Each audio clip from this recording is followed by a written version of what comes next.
Is Rachel Reeves lying to your face? While millions of families struggle to make ends meet, she claims living standards are rising and the economy is booming. But the truth paints a very different picture, one of rising taxes, shrinking wages, and broken promises. In this video, we're pulling back the curtain on Reeves's economic fantasy. Stay with us, because what we've uncovered will leave you questioning everything she says. But Trevor, your question is, do tax increases have an impact on the economy? Of course they do. But imagine if I'd have done something else last October. Imagine if I'd have swept the problems under the carpet and said everything was fine. Then today, when we face the aggression from Russia, we wouldn't have the additional money to spend on defence. We would be in a situation where NHS waiting lists will continue. It's not additional money. You took it out of overseas aid. It's not additional money. You took it out of the international aid budget. Yes, we made that decision, but if the public finances weren't on a firm footing, we'd have to be raiding budgets to prop up the public finances. Instead, we were able to redirect money from international development to defence spending. The point I really wanted to ask you about is to describe how serious you think it is. The Joseph Rowntree Trust Foundation today predicts a huge fall in living standards by the end of this Parliament. I reject that. You think they're just wrong? I reject that. And the Office of Budget Responsibility will set out their forecast this week. Living standards in the last Parliament were the worst ever on record. The Office of Budget Responsibility forecast in October that living standards would increase at double the rate in this Parliament. But if you look at wages at the moment, wages are rising today at twice the rate of inflation. That is very different from what we saw under the previous government. But just to be clear, you're saying that you simply don't think that living standards are going to fall. In fact, you're suggesting that they're rising now and they'll continue to rise. Is that what you're saying? Yeah, I'm confident that we will see living standards increase during the course of this Parliament. What we've already seen in these last few months of the Labour government is a sustained increase in living standards. Situation. I'm not going to preempt the Office of Budget Responsibility's forecast, but the world has changed. We can all see that before our eyes. And government are not inactive in that. We'll respond to the change and continue to meet our fiscal rules, but we're also shaping the new world, whether that's in the defence and security realm or indeed on the economy. I promised at the general election to bring stability back to the economy. As a result of that stability, interest rates have been cut 3 times since the general election. A money expert, of course, she has boxed herself in. She is in a terrible situation. And the headline this morning is she is going to order the civil service to save £2 billion a year. And of course, the unions are railing against it. They say, well, we're going to lose tens of thousands of jobs from the government. So the Chancellor, Pat McFadden, who's the Cabinet Office Minister, is going to tell all departments they have to cut administrative costs by 15%. And rightly, they're saying, look, this needs to come away from HR, office management, comms, and make sure you preserve those key essential services, which I think is the right thing. She is telling them they need to tighten their departmental budgets by $5 to $6 billion a year, on top of the $4 billion cuts to benefits, which has already been announced. She hasn't got much fiscal headroom, has she? No. We've got 203,000 businesses having folded since Labour took power. The number of young people claiming benefits now has shot up. You're asking people to come off benefits and go into work, and yet Rachel Reeves came up with a budget in the autumn which has absolutely clobbered businesses. Businesses are now saying we're reluctant to hire because we're paying far too much in national insurance contributions. So you're trying to get people into work, but you're not facilitating businesses to hire them. You're clobbering business. 0.7% increase in their wages, £1,400 more a year. That's only possible because of the stability that we have returned to the economy. And of course, those 3 cuts in interest rates from the Bank of England mean that mortgage rates are lower than they otherwise would have been. We've got to do more, absolutely, in terms of raising living standards. But this government have already got started in delivering our plan. Well, look, there's a bit that you can paint the picture you've just painted, but there's a different way of seeing this. Inflation isn't coming down as fast as you hoped it was. Well, again, the Office of Budget Responsibility will do their forecast. Well, they'll do that. Well, I'm just never mind the forecast. Let's look at what's happened already. Inflation's not coming down at the rate you hoped it was. Interest rates are being held; they're not coming down. The Growth figures are absolutely flat, and per capita growth is actually falling. Are you being a bit complacent about where we are now? I know that we need to go further and faster in delivering economic growth and seeing public services improve. But there are no shortcuts here. It's the hard yards that are necessary. But if you want to people to do the hard yards, you have to convince them, surely, that the situation demands it. And what we're hearing this morning from you, I'm afraid, is one that says, actually, it's kind of OK, don't worry too much. The growth numbers have come in higher than many expected, but I'm still not satisfied with the level of growth that our economy is achieving. And that's why I am determined to go further and faster in delivering the economic growth and the improvements in living standards that our country deserves. No, listen. You say the growth figures are higher than expected, but your government promised Britain it would be the fastest growing country in the G7. It did. 6 months in, and we're barely just growing. Today's figures... Particularly in terms of tax. But that's not what I'm asking you about. The message you were giving, and the Prime Minister, through the autumn was, it's terrible, it's awful, we have to do all sorts of things. Did you overdo the pessimism? No, we took the action that was necessary to ensure that our public services and public finances were on a firm footing. And the tax, the national insurance, the non-dom tax, the VAT on private schools, that money has been used to both secure the public finances and to put more than £20 billion into the National Health Service, which is why for 5 months in a row now we've seen NHS waiting lists decline. It's why not hikes in interest rates, and wages are rising faster than inflation. That was not the case in the previous Parliament, which was the worst on record for living standards. But are you saying, do we need to do more to grow the economy, to address the cost of living crisis? Absolutely we do. That is why we are reducing bureaucracy and regulation. It's why we are reforming the pension system to bring more money into the economy and so much more. I want to come to what you're going to do, but I just want to get clear on what you think the problem you're solving is. Has the economy declined, got worse, more difficult since you came to office, or not? The economy is not growing fast enough. I'm not satisfied. These figures are a bit of a fake. Let's have it right. The only growth that we've seen is the MP pay rises. A lovely 2.8% pay increase, which will probably take them to around £100,000. Add their allowances and their expenses on top, they'll be earning staggering amounts of money. Basically getting a pay increase for failing. Are they not failing? Are they excelling? Not in mine. We'll say this first of all. This is a thankless task of being Chancellor. It's to a try and rubbish fiddle. job. Absolutely, it's not one I'm putting myself forward. You'd be good though. I don't know about that. Look, I think there's a little bit. So this whole fiscal headroom stuff that they're talking about. Do you want to explain that? Not really. No, but I will do my very best. Hasn't she imposed these rules?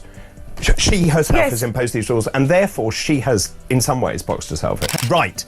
Let's move on, shall we, and talk about the economy. The official economic growth forecast for 2025 is going to be halved next week in a blow to Keir Starmer. This is the OBR. Now, the OBR tends to be rather optimistic in its outlook. It's going to reduce our economic growth forecast from 2% to 1%. Then you've got Rachel from Accounts, Rachel Reeves is going to do the spring statement. Now, I am going to bet my bottom dollar she is going to blame Donald Trump and global economic uncertainty for the pickle that she is in. OK, let's be clear. You did raise national insurance tax.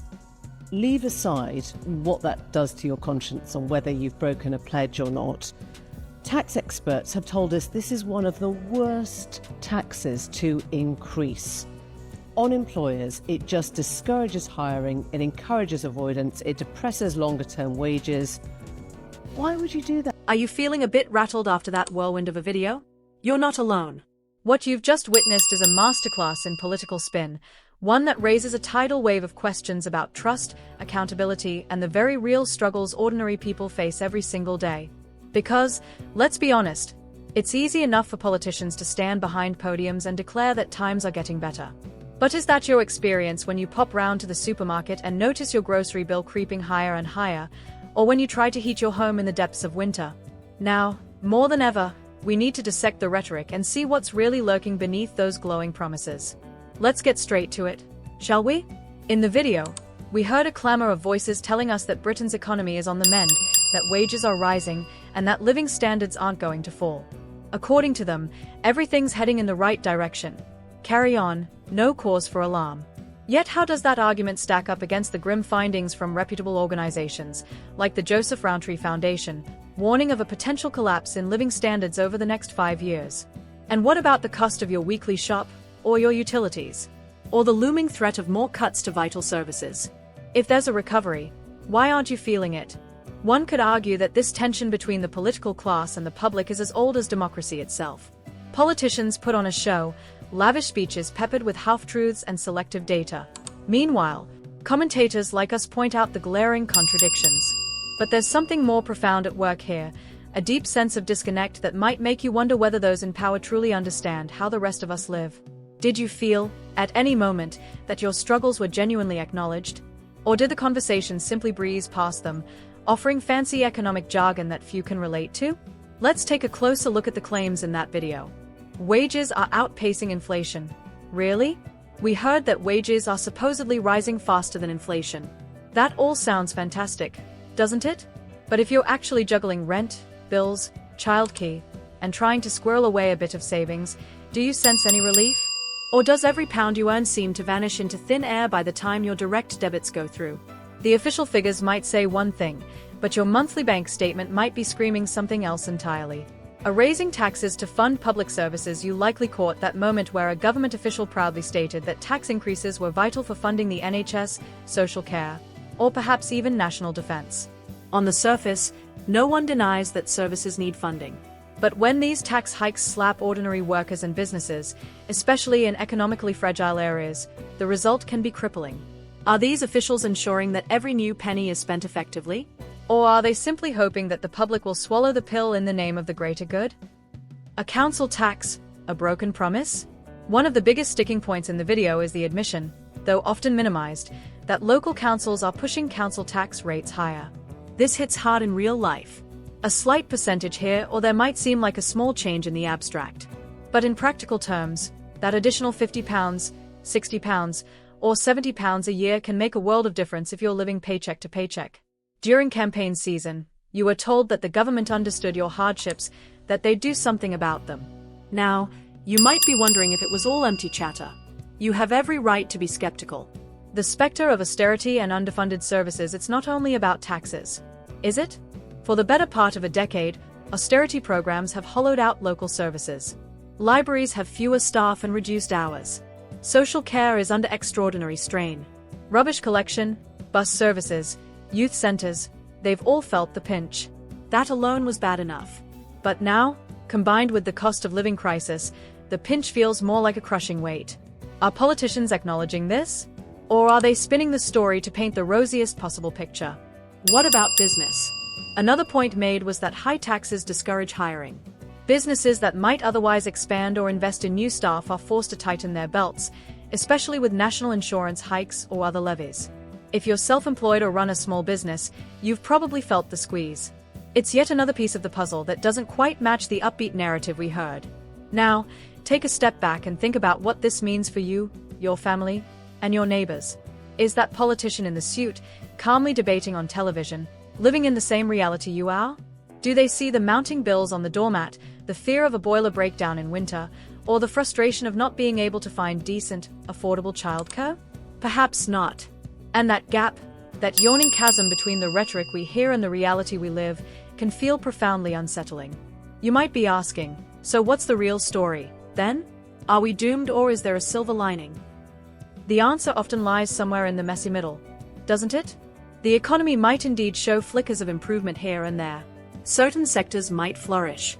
But those improvements don't necessarily trickle down equitably, especially when inflation is still biting and public services remain under siege. The real question is whether the government and its leading figures have a genuine plan to tackle poverty, invest in communities, and ensure that people aren't left scrambling to make ends meet. This is where you come in. After all, democracy isn't just about what politicians say on camera. It's about how we, as the public, respond to it. Do we accept the official line at face value, or do we press them to elaborate on the cold, hard details? Have we become complacent, or are we ready to demand that our leaders justify its choices with open data, transparent spending plans, and a willingness to admit when their strategies might be failing the most vulnerable? You can let your voice be heard. Talk to your friends and family about what you've seen. Challenge your local representatives. Share your experiences on social media and tag those in power, inviting them to explain themselves. The more we shine a bright light on the gap between political spin and life as we know it, the harder it becomes for officials to gloss over the truth. One might say it's all too easy to become cynical. To see these debates, these polished interviews, and think, they're real the same, there is nothing we can do. But the moment we give into that feeling, the stage is set for politicians to keep dishing out hollow assurances without fear of real public scrutiny. That's precisely why your engagement matters. Politicians bank on public apathy. They rely on the fact that most people are too busy, too tired, or too distracted to dig into the details and demand accountability. Ultimately, this conversation about wages, inflation, and tax is about more than just economics. It's about dignity, opportunity, and our collective well-being. In the video, you saw a classic tug of war between officials defending their record and those who sense a looming crisis. Now, the onus is on each of us to decide. Which narrative is true to our own lived reality? Are we going to settle for warm words and empty promises, or will we insist on real action and real solutions? The choice is yours. After watching that eye-opening video, you're rearmed with a healthy dose of skepticism and a clearer sense of how political messaging works. The question is, what will you do next? Will you simply let the moment pass, or will you join others in questioning the economic rose-tinted glasses that some politicians seem so eager to wear? Change never comes from passively observing. It comes from harnessing that spark of dissatisfaction and turning it into collective energy. An energy that can reshape the very policies and priorities that affect each and every one of us. So keep asking those tough questions. Keep digging deeper. And most importantly, keep the conversation going. Because the moment we stop challenging the narrative is the moment we surrender our own power. And if there is anything we will learn from that video, it's that a well-informed, vocal public is exactly what's needed to keep our leaders in check, to ensure that their sensational claims stand up to real scrutiny, and to guarantee that every single person, young or old, rich or poor, gets a fair shake in this country we call home.